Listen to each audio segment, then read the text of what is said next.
একাদশ এবং দ্বাদশ শ্রেণীর প্রাণপ্রিয় শিক্ষার্থীবৃন্দ, তোমাদের সকলকে স্বাগত জানাচ্ছি। আমি জয়তুশীল, সহকারী অধ্যাপক, বান্দরবান ক্যান্টনমেন্ট পাবলিক স্কুল ও কলেজ। প্রাণপ্রিয় শিক্ষার্থীবৃন্দ, তোমরা লক্ষ্য করবে একাদশ শ্রেণীর শিক্ষার্থীদের জন্য এটা 49তম এবং দ্বাদশ শ্রেণীর শিক্ষার্থীদের জন্য 111তম ক্লাস। আজকে আমি যে বিষয়টি নিয়ে আলোচনা করব সেটি হলো জীববিজ্ঞান বিষয়ে প্রথম পত্রের অধ্যায় 11 বায়োটেকনোলজি থেকে introduction and plant tissue culture, অর্থাৎ এই অধ্যায়ে কিছু প্রাথমিক কথাবার্তা এবং সেই সাথে প্ল্যান্ট টিস্যু কালচারটা নিয়ে ডিসকাস করব। তোমরা লক্ষ্য করবে এবং মনোযোগ সহকারে শুনবে। তোমাদের যে ক্লাসগুলো আমরা প্রোভাইড করছি সেখানে ভিউ হচ্ছে না, এটা আমাদের জন্য অত্যন্ত কষ্টের। আসলে এই করোনা কালে টিচাররা যে পরিমাণ কষ্ট করছে সে তার আউটপুটটুকু বা উপযোগটুকু তোমরা নিচ্ছ না। এটা আমাদের জন্য অত্যন্ত কষ্টের। দেখবা লেখাপড়াটা তোমাকেই কমপ্লিট করতে হবে, শিক্ষককে আর খুব একটা পড়তে হবে না। তোমাদেরকে পড়ানোর জন্য যেটুকু প্রয়োজন সেটুকু হলেই চলবে। তো কেরিয়ার তোমাকেই ভাবতে হবে কিভাবে এই যাত্রায় তুমি রক্ষা পাবে এবং নিজের কেরিয়ারটা তোমার কি হবে সেটা এখন থেকে তোমাকে ভাবতে হবে। যাই হোক, আমাদের কর্তব্যটুকু আমরা সম্পাদন করছি। পাশাপাশি অনুরোধ করব তোমরা যেন আমাদের অনলাইন ক্লাসগুলো ভিজিট করো। দেখো, জীব প্রযুক্তি। জীব প্রযুক্তি জীববিজ্ঞানের একটি আধুনিক ও প্রয়োগমুখী শাখা, এটা অ্যাপ্লাইড ব্রাঞ্চ। বায়োটেকনোলজি শব্দটি আজ থেকে বহু পূর্বে 1919 সালে প্রথম ব্যবহার করেছিলেন হাঙ্গেরীয় কৃষি প্রকৌশলী কার্ল এওরেকি। বায়োলজি এবং টেকনোলজি শব্দ দুটির সমন্বয়ে সৃষ্টি হয়েছে বায়োটেকনোলজি নামক বিশেষ অর্থবোধক শব্দটি। বর্তমান বিশ্ব উন্নয়ন বিজ্ঞান ও প্রযুক্তি নির্ভর। বলা হয়ে থাকে এটা বিজ্ঞান ও প্রযুক্তির যুগ। বিজ্ঞান ও প্রযুক্তিতে যে দেশ যতটা উন্নত সে দেশ অর্থনীতি, যোগাযোগ ও শক্তিতে ততটা উন্নত। কিন্তু সব প্রযুক্তি জীব প্রযুক্তি নয়। মাটি দিয়ে ইট তৈরিও একটি প্রযুক্তি। মাটির গভীর থেকে তেল গ্যাস ওঠানো প্রযুক্তি নির্ভর। ইন্টারনেটের মাধ্যমে সারা বিশ্বে মুহূর্তে যোগাযোগ স্থাপন, মোবাইল ফোনের নানাবিধ ব্যবহার ইত্যাদি সবই প্রযুক্তি নির্ভর, কিন্তু এগুলো জীব প্রযুক্তি নয়। উত্তম ব্যাকটেরিয়া প্রকরণ বা ভ্যারাইটি নির্বাচন করে উত্তম গুণমানের দই তৈরি করা একটি সহজ জীব প্রযুক্তি। অ্যালকোহল তৈরিও এক ধরনের জীব প্রযুক্তি। এগুলো প্রাচীনতম জীব প্রযুক্তি। ব্যাকটেরিয়া ব্যবহার করে পচনশীল জৈব বস্তু থেকে বায়োগ্যাস তৈরি এক ধরনের জীব প্রযুক্তি। গবেষণাগারে ছোট একখণ্ড ভাজ্য টিস্যু থেকে হাজার হাজার চারা তৈরি করার প্রযুক্তি হলো জীব প্রযুক্তি। জীব দুটাই বলা যায়। 1970 দশকে রিকম্বিনেন্ট ডিএনএ প্রযুক্তি তথা জিন প্রকৌশল উদ্ভাবিত হওয়ার পর জীব প্রযুক্তি বিষয়টি নতুন মাত্রা লাভ করেছে। দেখো, জীব প্রযুক্তির ডাইমেনশন বা পরিধি। জীব প্রযুক্তির পরিধি ক্রমে ব্যাপক থেকে ব্যাপকতর হচ্ছে। এটি ক্রম সম্প্রসারণশীল। মনে হচ্ছে আগামী দিনের জীববিজ্ঞানের অগ্রযাত্রা ও বিশ্ব সভ্যতা জীব প্রযুক্তি নির্ভর হয়ে যাবে। আগামী দিন হবে জীব প্রযুক্তির যুগ। ইদানিং জীব প্রযুক্তির পরিধি ব্যাখ্যা করার জন্য নিম্নলিখিত শব্দগুলো ব্যবহার করা হয়। দেখো, ব্লু বায়োটেকনোলজি, এটার আলোচ্য বিষয় কি? এর দ্বারা বায়োটেকনোলজির জলীয় ও সামুদ্রিক প্রয়োগ বর্ণনা করা হয়। গ্রিন বায়োটেকনোলজি, এর দ্বারা বায়োটেকনোলজির কৃষিক্ষেত্রের প্রয়োগ বর্ণনা করা হয়। রেড এবং হোয়াইট বায়োটেকনোলজি, এর দ্বারা চিকিৎসা ক্ষেত্রে বায়োটেকনোলজির প্রয়োগ বর্ণনা করা হয়। আসো, জীব প্রযুক্তি কি আমরা একটু ধারণা নেব। কোলম্যান 1968, কোলম্যানের মতে দেখো, জীবন্ত উদ্ভিদ, এটা খেয়াল করো, প্রাণী, অণুজীব বা এদের অংশবিশেষকে কাজে লাগিয়ে মানবতার কল্যাণে জীব প্রযুক্তি তখনই হবে যখন এটা মানবতার কল্যাণে আসবে। ব্যবহার উপযোগী উন্নত বৈশিষ্ট্য সম্পন্ন নতুন উদ্ভিদ, প্রাণী, অণুজীব বা দ্রব্য উৎপাদনে প্রয়োগকৃত প্রযুক্তি হলো জীব প্রযুক্তি। জীব প্রযুক্তির আরো কয়েকটি সংজ্ঞা নিম্নরূপ। সোজা কথায় কোনো জীবকে বা জীবের অংশবিশেষকে বা কোনো জীবের কোষীয় উপাদানকে এমন একটি কাজে আমি প্রয়োগ করব যেখানে মানবতার কল্যাণ নিহিত রয়েছে। মানবতার কল্যাণে আসবে, কল্যাণে না আসলে সেটাকে আমরা প্রযুক্তি বলতে রাজি না। মানব কল্যাণে জীবের প্রযুক্তিগত ব্যবহারের কলা কৌশলকে জীব প্রযুক্তি বলে। জীব প্রযুক্তি হলো বিজ্ঞান ভিত্তিক এবং কৌশলগত মূলনীতির মাধ্যমে জৈব উপকরণের সাহায্যে প্রয়োজনীয় দ্রব্যাদি উৎপাদন এবং সেবামূলক কার্য সম্পাদন। কল্যাণের উদ্দেশ্যে জৈবনিক প্রতিনিধিদের যেমন অণুজীব বা কোষীয় উপাদানের নিয়ন্ত্রিত ব্যবহারকে জীব প্রযুক্তি বলা হয়। অবদানটা দেখো, কন্ট্রিবিউশন অফ বায়োটেকনোলজি, জীব প্রযুক্তির বহু পদ্ধতি ইতোমধ্যে উদ্ভাবিত হয়েছে এবং প্রয়োগ হচ্ছে। কয়েকটি বহুল ব্যবহৃত পদ্ধতি হচ্ছে নাম্বার 1, জিন প্রযুক্তিতে উদ্ভিদ ও প্রাণীদেহে মানুষের ভাইরাস জীবাণু শনাক্তকরণ। বিভিন্ন প্রকার জিনগত জেনেটিক্যাল যে প্রবলেমগুলো আছে, ব্যাধি abnormalities যেগুলো রয়েছে শনাক্তকরণ ও রোগ নিরাময়। জীবাণু অস্ত্র হিসেবে দেশের প্রতিরক্ষা কাজে ব্যবহার, বিভিন্ন টিউমার কোষকে নিশ্চিহ্ন করতে নির্দিষ্ট অ্যান্টিবডি উৎপাদন ও সঠিক স্থানে প্রেরণ। এনজাইম প্রযুক্তির ক্ষেত্রে দেখো উন্নত মানের এনজাইম উৎপাদন এবং প্রয়োজনীয় দ্রব্য উৎপাদন এনজাইমের ব্যবহার, প্রাকৃতিক প্রোটিনের চেয়ে উন্নত পেপটাইড। তোমরা তো জানো প্রোটিন হচ্ছে পলিপেপটাইড চেইন। নির্দিষ্ট ওষুধ, সঞ্চয়ী প্রোটিন প্রভৃতি জৈব যৌগের উৎপাদন। কৃষিক্ষেত্রে দেখতে পারো তোমরা কি ব্যবহার, দেখো খেয়াল করো। উদ্ভিদ কোষ, টিস্যু ও অঙ্গের কালচার। সালোক সংশ্লেষণে বেশি সক্ষম, নাইট্রোজেন স্থায়ীকরণ ক্ষমতা সম্পন্ন ও উন্নত সঞ্চয়ী প্রোটিন ধারণ ক্ষমতা সম্পন্ন উদ্ভিদ উৎপাদন। রোগ পতঙ্গ বালাইনাশক প্রতিরোধী উদ্ভিদজাত উৎপাদন। বেশি মাংস ও দুধ উৎপাদনকারী সুস্থ সবল গবাদি পশুর উদ্ভাবন। জীব প্রযুক্তির মাধ্যমে উৎপন্ন গবাদি পশুর দুধ, রক্ত ও মলমূত্র থেকে ওষুধ উৎপাদন। চিকিৎসা সাশ্রয়, বিভিন্ন জটিল রোগের প্রতিষেধক এবং রোগব্যাধি শনাক্তকরণের জন্য অ্যান্টিবডি উৎপাদন।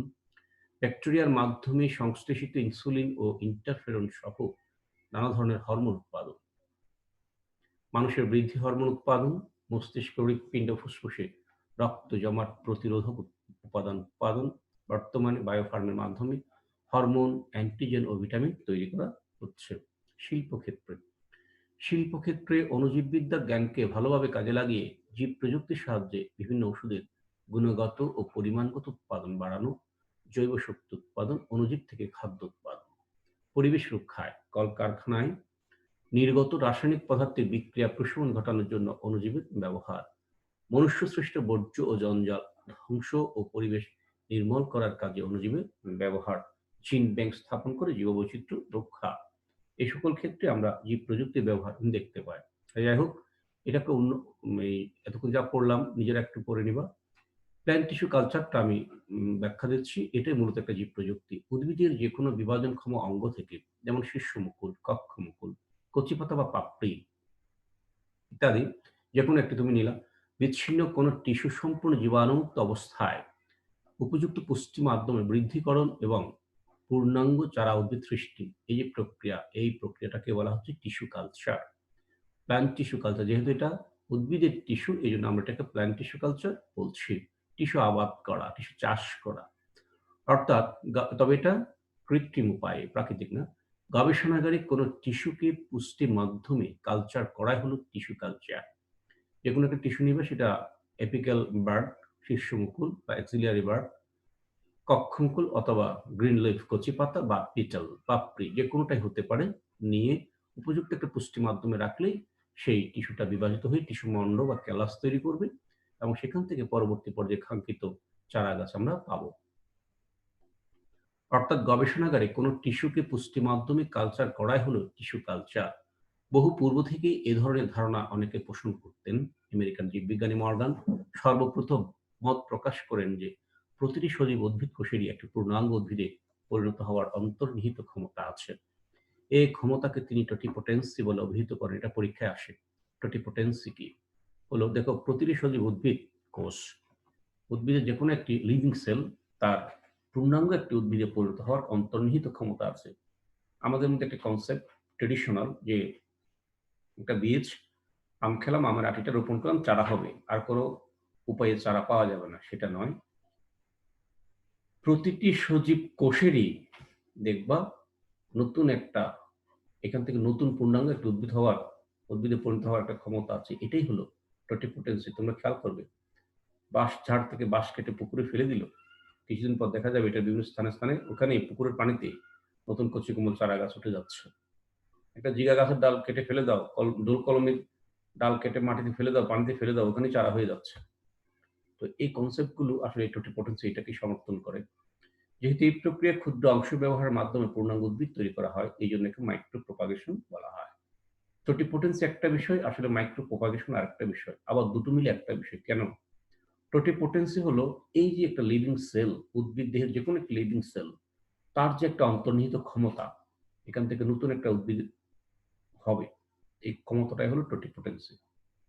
আবার এই যে একটা লিভিং সেল, একটা উদ্ভিদের সাথে একটা লিভিং সেল বা একটা টিস্যু, হালকা কয়েকটা টিস্যু নাও।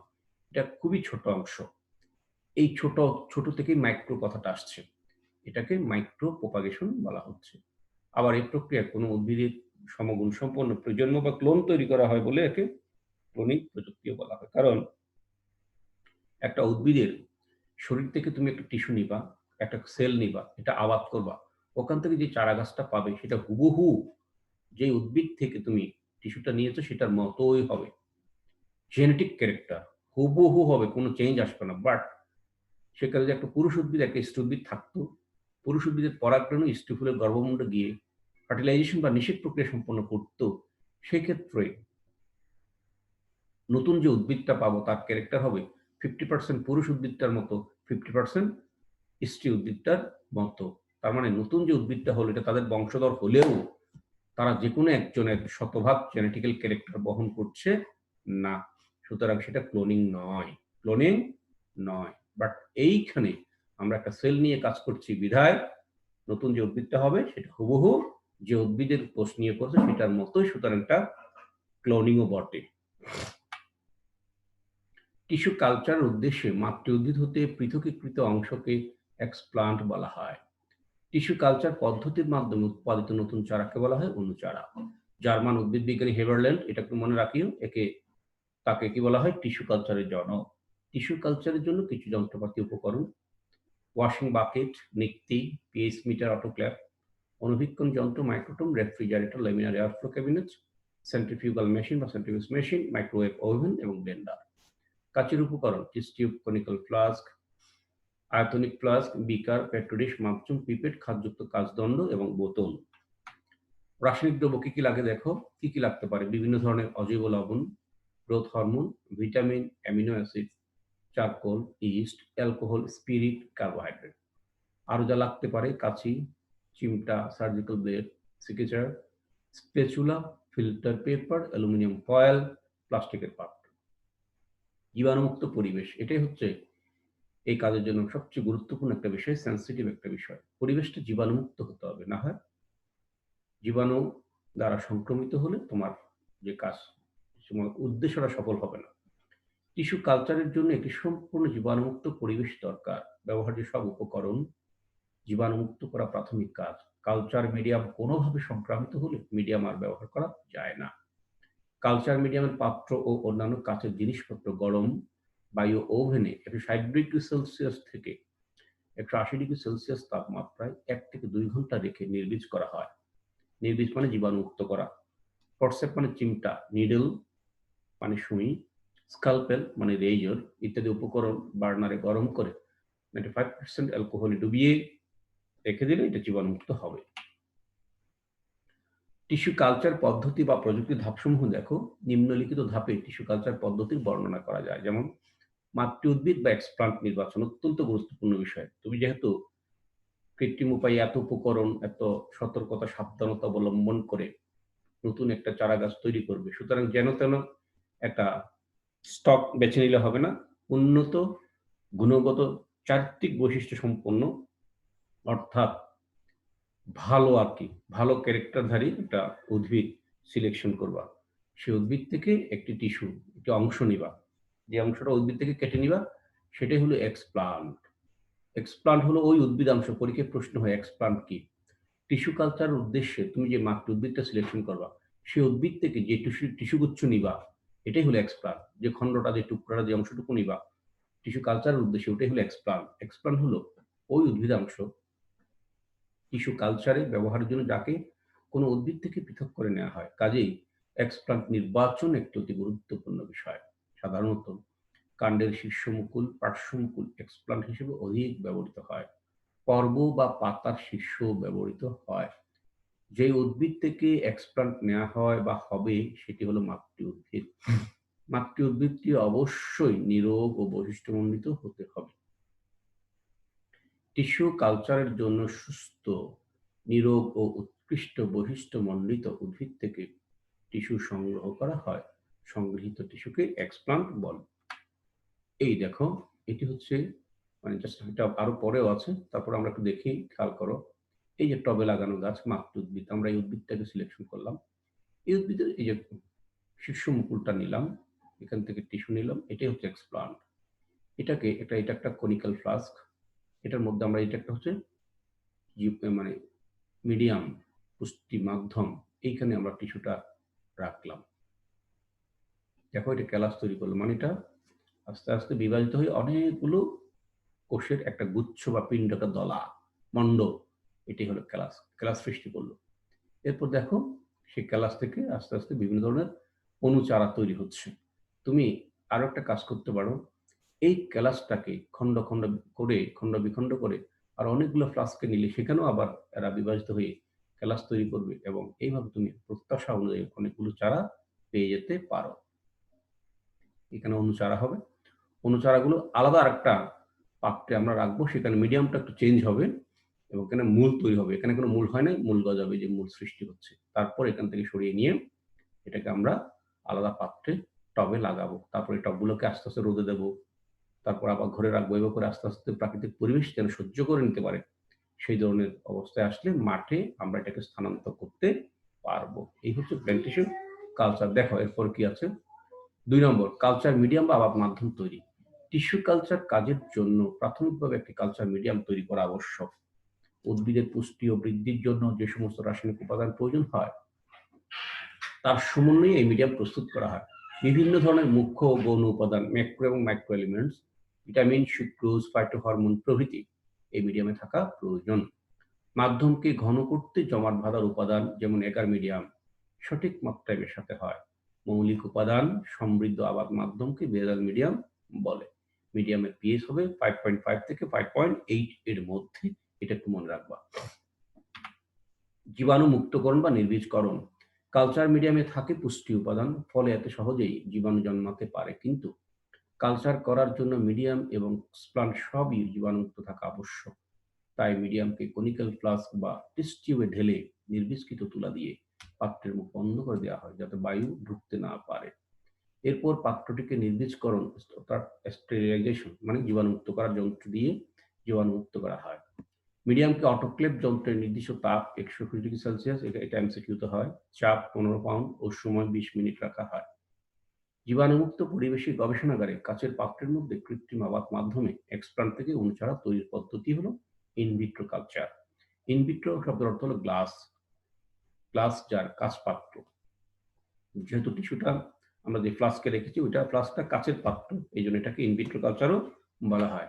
মিডিয়ামে এক্সপ্লান্ট বা টিস্যু স্থাপন। এক্সপ্লান্টকে নির্বীজ করে সাথে হাত, চিমটা ইত্যাদিকে অ্যালকোহল দিয়ে নির্বীজ করতে হয়। সম্পূর্ণ নির্বীজ অবস্থায় কাঁচ পাত্রে রাখা মিডিয়াম স্থাপন করা হয়। কেলাস সৃষ্টি ও সংখ্যা বৃদ্ধি। মিডিয়ামে এক্সপ্লান্ট তথা টিস্যু স্থাপনের পর পাত্রটিকে একটি বৈদ্যুতিক আলো উইদিন ব্র্যাকেটে পরে নিবা কত লাক্স, তাপমাত্রা ও আপেক্ষিক আর্দ্রতা নিয়ন্ত্রিত কক্ষে রাখা হয়। কয়েকদিন পর টিস্যুটি বারবার বিভাজিত হয়ে একটি কোষীয় মণ্ডে পরিণত হয়। মণ্ড হলো অবয়বহীন, অবয়বহীন, এতে কোনো নির্দিষ্ট শেড থাকবে না, অবিন্যস্ত টিস্যু গুচ্ছ। এটা খেয়াল করবা ক্যালাসটি। এক্সপ্লান্ট মিডিয়ামে স্থাপন করার পর আলো ও তাপ নিয়ন্ত্রিত করে রাখলে যে অবয়বহীন অবিন্যস্ত টিস্যু গুচ্ছ সৃষ্টি হয় তাই ক্যালাস। ক্যালাস থেকে একসময় অসংখ্য মুকুল সৃষ্টি হয়। মূল উৎপাদক মাধ্যম স্থানান্তর ও চারা উৎপাদন। মুকুলগুলোকে সাবধানে কেটে নিয়ে মূল উৎপাদনকারী মিডিয়ামে রাখা হয় এবং সেখানে প্রতিটি মুকুল মূল সৃষ্টি করে পূর্ণাঙ্গ চারা গাছে পরিণত হয়। ৭ নম্বর দেখো চারা টবে স্থানান্তর। উপযুক্ত সংখ্যক সুগঠিত মূল সৃষ্টি হলে পূর্ণাঙ্গ চারা গাছ কালচার করা পাত্র থেকে সরিয়ে নিয়ে ধীর প্রক্রিয়ায় সাবধানতার সাথে টবে স্থানান্তর করা হয়। এভাবে টিস্যু কালচারের মাধ্যমে চারা গাছ উৎপাদন কাজ সম্পন্ন করা হয়। ৮ নম্বরে দেখো প্রাকৃতিক পরিবেশ তথা মাঠ পর্যায়ে স্থানান্তর। টবসহ চারা গাছকে কিছুটা আর্দ্র পরিবেশে রাখা হয়, তবে রোপিত চারা গাছগুলো কক্ষের বাইরে রেখে মাঝে মাঝে বাইরের প্রাকৃতিক পরিবেশের সাথে খাপ খাইয়ে নিতে হয়। পূর্ণাঙ্গ চারা গাছগুলো সজীব ও সবল হয়ে উঠলে সেগুলোকে এক পর্যায়ে প্রাকৃতিক পরিবেশে মাটিতে লাগানো হয়। এই হচ্ছে মোটামুটিভাবে প্লান্ট টিস্যু কালচার। এটা একটি জীব প্রযুক্তি। এই ফিগারটা আবারও দিয়েছি, আগে বর্ণনা করছি তাই আর করছি না। এখানে শেষ করব। শেষ করার আগে সবাইকে ধন্যবাদ জানাবো। ধন্যবাদ জানানোর আগে হোমওয়ার্ক দিচ্ছি। প্লান্ট টিস্যু কালচার প্রযুক্তির বর্ণনা দাও। এখানে নগ্ন অভিযোগ একটা চলে আসছে, এটা আসলে হবে না। এটা আগের একটা স্লাইডের একটা কথা রয়ে গেছে। এটাকে নগ্নবীজি শব্দটাকে বাদ দিয়ে পড়ে নিবা। প্লান্ট টিস্যু কালচার প্রযুক্তির বর্ণনা দাও। এই হলো লেকচার। এখানে শেষ করছি। সবাই ভালো থাকবে, সুস্থ থাকবে। Best of luck. Thank you very much.